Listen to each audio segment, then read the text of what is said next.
Are you a new Poshmark seller? Well, I'm going to share with you the 5 things that you need to do now. If this is your first video, welcome. My name is Karen with the Thrifty Flamingo. If you're already a subscriber to the flock, welcome back.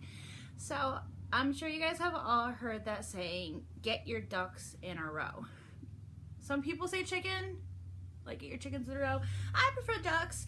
So pretty much what that's saying is to just get organized, you know. So I'm going to share with you the 5 things that I really wish I knew in the beginning of my Poshmark career, and that playing catch up was a little hard. So let's get this started. You're going to want to watch all of them because each one's just as important as the previous one.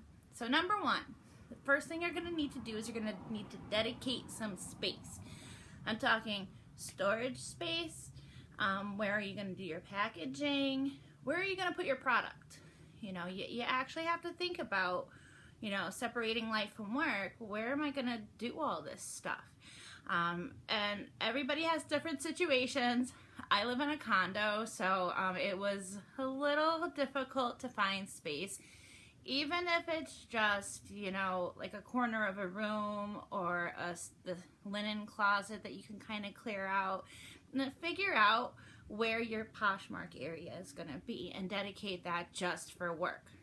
So, number 2, the second thing that you need to do before you start selling is you need to get packaging supplies before your first sale. And I know that kind of makes sense. That's, you know, some people might say common sense.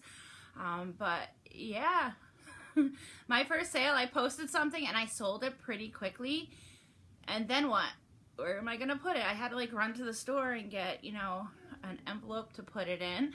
So make sure that you have packaging supplies first before you start listing all these items, and then you have nowhere to put them once they sell. Now, the USPS.com does have free boxes, free packaging. Don't buy boxes, don't buy packaging unless you absolutely have like an awkward shape, I don't know, like a bag or luggage or something like that. Definitely get them for free, and feel free to reuse stuff. I'm sure you guys all know what box this is, a little smiley face. Oh, it even says it right there. Yeah, so I am a box hoarder. Whenever I get a box, I carefully slice it open, and I carefully, you know, I don't just tear into it. And I put it to the side, and I have a dedicated space where I keep my boxes, just in case I get that order for like a unusually shaped thing, because the USPS does only have, you know, certain boxes. If you need to know a little bit more about packaging your Poshmark, you know, orders, I did make a video about that, so that's also on my channel. Feel free to watch that. Number 3, you need to organize your inventory. Organize your inventory before you have large quantities of inventory. We all start off small.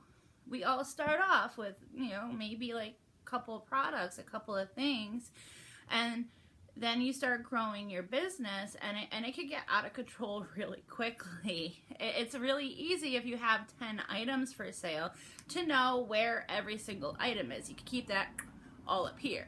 But when you have hundreds of items, you need to organize it. So people have different means of organizing. I'm sure you have seen this lovely pink thing behind me. I do use the bin system. That works out best for me in the condo that I live in. I brought this bin up. I keep them on shelves in the basement. You know, and my basement does not have good lighting, so I wasn't going to go shoot the film down there. So I do use the bin system.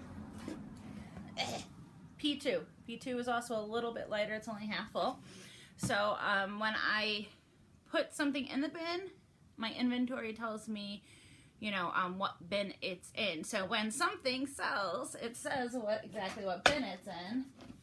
And then I can go into the bin and I can find stretch capri, you know, jeggings. And everyone is labeled. Everyone's already in the packaging. This makes it very easy for me to also, you know, send my husband and say, yeah, go to P2 and pick up yada yada. And even if he doesn't understand women's fashion so much, he could definitely read a label, and he's done it. Very helpful. There's different hanging inventories, I'm sure. Research it. You know, kind of think what would be better for you in your space and how you need to organize. I prefer the bin because of my space. And it was easy in the beginning when I had 10 items and I had 20 items and 50 items. What do? I just keep buying bins and, you know, labeling bins. So that's what works out for me the best. You don't want to just really mix it and mingle it with your own items, you know, in your own closet. Stuff that you wear next to stuff that you're selling, that can, you know, get lost really quick. So if you're enjoying this video, please click the like button. I'd appreciate it. And for future videos, click the subscribe above to join the flock. Number 4. That's right. No one's gonna want to hear this. Bookkeeping. Oh, I hired a CPA. I am not an accountant, and I guess I need to say that for like legal reasons. I am not a CPA. I hired somebody to do that for me, but I still need to keep books. So you don't want the IRS knocking at your door because you didn't know you had to file it. Poshmark does not send out 1090s. They don't tell you, you know, they don't send you out any paperwork. You need to keep track. Now, yes, the app keeps track of every single sale, but are you really going to go through your purchases from January to December at the end of the year? I don't think so. So I track my sales weekly. I do the weekly. I do the first in, first out method, and I've learned this from Emma, just another seller. She makes amazing videos about eBay, and it's very similar. You know, we are online resellers, so a very similar idea of, you know, tracking your sales. I do it the old-fashioned way. I have a actual bookkeeping monthly. I don't know, they make apps for, they make, you know, programs for this, apps for this. It's so much easier, but I need to write, so I do it this way. Maybe one day I'll upgrade, but I don't know, I like writing things out. So Emma, just another seller, she does have a whole video on how to keep basic bookkeeping for online resales. So definitely look into that. It's hard when you know, all of a sudden my accountant, when I finally got an accountant, and I was like, yes, I track my weekly sales, I track my sales, I track how much, you know, Poshmark takes out. And he's like, yeah, well, how many pieces of inventory do you have? And I'm like, okay.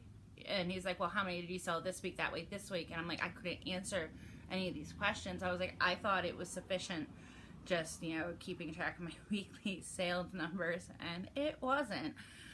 Especially when I became a DBA, doing business as. I'm not an LLC. I do not have employees. It's better for taxes that way.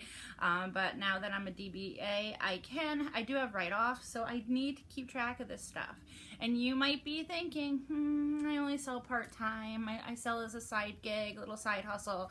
Why would I need to do that? Because you don't want the IRS knocking at your door. That's why. All right. It's the last one. The 5th thing that you need to do before you start selling is buy a postal scale. I really wish somebody had told me about this. Now, you're not going to use it that often on Poshmark. If you sell on other avenues, especially like eBay, you need this. Poshmark's shipping labels are up to 5 pounds. So people can bundle, and as long as it's under 5 pounds, and usually that's sufficient. I've sold bundles that were way over 5 pounds. Even a single sale could be over 5 pounds. Have you guys ever weighed Hunter boots? So this is gonna help you know if you need to get an increased shipping label through the app. You don't want to just print out a regular shipping label. Fingers crossed it's under 5 pounds, especially when you get like a 10 item bundle. Oh yeah, I've sold my past bundle I've sold, my biggest one, 17 items. Not joking, I have proof of it, 17 items. My push messages kept coming through. It's like so-and-so added so-and-so to a bundle, and it kept going off, and I was like, wow, this person might not know what they're doing.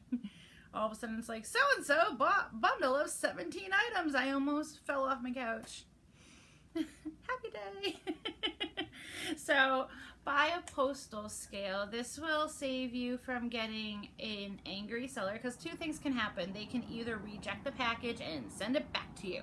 Now your buyer is waiting for their bundle, or waiting for their really heavy boots, or maybe it's a wedding dress that's like really heavy, and they're not getting it because it came back to your door. The second thing that can happen is the post office can carry through with the order and ship it to, the buyer, but they won't release the package to the buyer until the buyer pays for the extra shipping. And then guess who's not getting 5 stars? Or 4. Or any. Yeah, so you're gonna have one kind of upset buyer when it's like they bought, X amount of items from you and they're expecting it, and now the post office is holding it ransom. You can't have your box until you give me more money. So you don't want to be that seller. They sell these at the post office. They sell them at Staples, any type of place with shipping supplies and packaging supplies. You don't need a fancy one. You just need one. I have 2. I have one at home where I do my dedicated space where I do my packaging, and I have one at my studio where I do all my photography, because I do also sell on eBay. So what I do is I take the photos for whatever I'm listing on eBay. I take a photo of an item, put it on a scale, take a picture of the the weight, and so when I go to list it on eBay, I know exactly how much it weighs. So those are the 5 things you kind of need to start doing now, that if you don't, it's going to get out of control really quick. You're going to have product all over your house because you didn't really, put it anywhere. It's going to be like on a corner here, in your closet there. You're going to have boxes all over your house because you didn't say, hey, this is where I'm going to put all my shipping supplies. You're bookkeeping, what bookkeeping? And then you're going to be having packages returned to you, because that's if you even have the packaging of supplies to ship them out. So yes, get your ducks in a row. So I really hope you've learned something, and this will help you, I promise. If there's anything else that you think is important for somebody that's new to Poshmark, leave it in the comments below. We all learn from one another. I would love to know, your suggestions as well. That's what this community is all about. That's what the vlog's all about, supporting one another and learning from one another. So yeah, definitely leave a comment. I respond to those comments. So everybody, thank you for watching. Bye.